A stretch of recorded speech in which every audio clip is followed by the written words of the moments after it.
Hello, bachcho. Let's see the question. The question says that let f(x) be a function which is differentiable everywhere any number of times, and f of 2x square minus 1 is equal to 2x cube f of x for all x belongs to R. Then f 2010 0 is equal to f of nx is nth derivative of f of x. तो हमको क्या करना है यहाँ से हमको क्या करना है, फंक्शन जो है हमारे पास एफ एक्स वो क्या है, डिफरेंशिएबल है हर जगह कितनी भी बार। और यहाँ से हमको बोला है F of 2x² minus 1 is equal to 2x³ F of X है for all X belongs to R. Then हमको बताना है कि एफ का 2010th डेरिवेटिव जो है वो किसके इक्वल होगा। तो सबसे पहले हम की कॉन्सेप्ट की बात कर लेते हैं। सो की कॉन्सेप्ट हमारे पास में क्या है देख लेते हैं। तो देखिए की कॉन्सेप्ट हमारे पास में होगा F if any function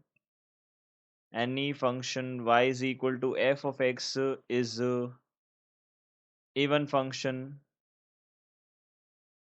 then f of minus x is equal to f of x होगा। and if any function is odd,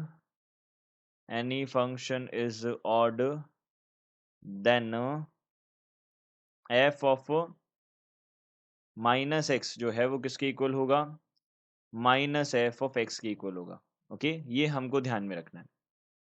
and एक और हमारे पास कॉन्सेप्ट है, इफ एफ एक्स इज, हम बोल सकते हैं जैसे एफ एक्स अगर इवन फंक्शन है, इवन फंक्शन, तो उसका डेरिवेटिव जो होगा then f dash x will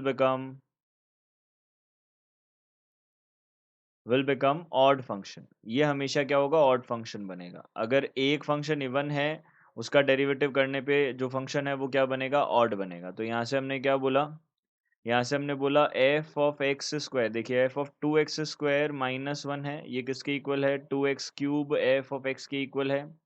तो यहाँ से हमने बोला एफ ऑफ एक्स जो है वो किसके इक्वल हो जाएगा, F of 2x² minus 1 divided by 2x³ के इक्वल हो जाएगा। अगर हमने यहाँ पे चेक किया तो एफ ऑफ माइनस एक्स जो है वो कितना बनेगा, लिमिट एक्स, देखिए सॉरी, ये बनेगा हमारे पास में एफ ऑफ माइनस एक्स। अगर हमने देखा तो माइनस का माइनस रखेंगे इसके अंदर, तो 2 माइनस एक्स का whole square minus 1 divided by f of minus x का होल क्यूब, जो कि किसके इक्वल होगा, नेगेटिव बाहर आएगा और एफ ऑफ एक्स के इक्वल ही होगा। तो एफ ऑफ माइनस एक्स जो है वो किसके इक्वल है, माइनस एफ ऑफ एक्स के इक्वल है। तो यहाँ से हम बोल सकते हैं फंक्शन इज ऑड फंक्शन। ये क्या है, ऑड फंक्शन है। और ऑड फंक्शन की एक प्रॉपर्टी होती है, क्या प्रॉपर्टी होती है लिख देते हैं। देखिए odd functions are always symmetric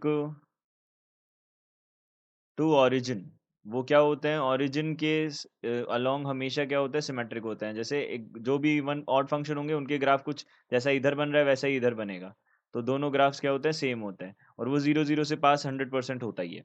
तो यहाँ से मैंने देखा जैसे एफ एक्स है, देखिए एफ एक्स अगर हमारे पास है, ये हमारे पास क्या आया, ऑड फंक्शन आया, तो एफ वन जो है, एफ डैश जो है वो कितना आएगा, इवन आएगा। फिर वापस से एफ डबल डैश क्या आ जाएगा, ऑड आ जाएगा।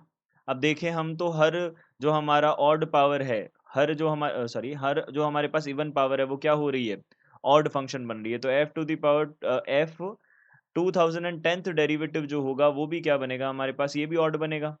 अब अगर मान लीजिए ये अगर ऑड है तो जीरो पे इसकी जो वैल्यू है वो कितनी रहेगी, वो हमारे पास कितनी रहेगी, इसकी वैल्यू जीरो रहेगी। तो यहाँ से जीरो इसका आंसर होगा। So we can say the value of f of 2010 f of f जो 2010th डेरिवेटिव है जीरो पे, वो कितना होगा, this will become zero. So the final answer is zero.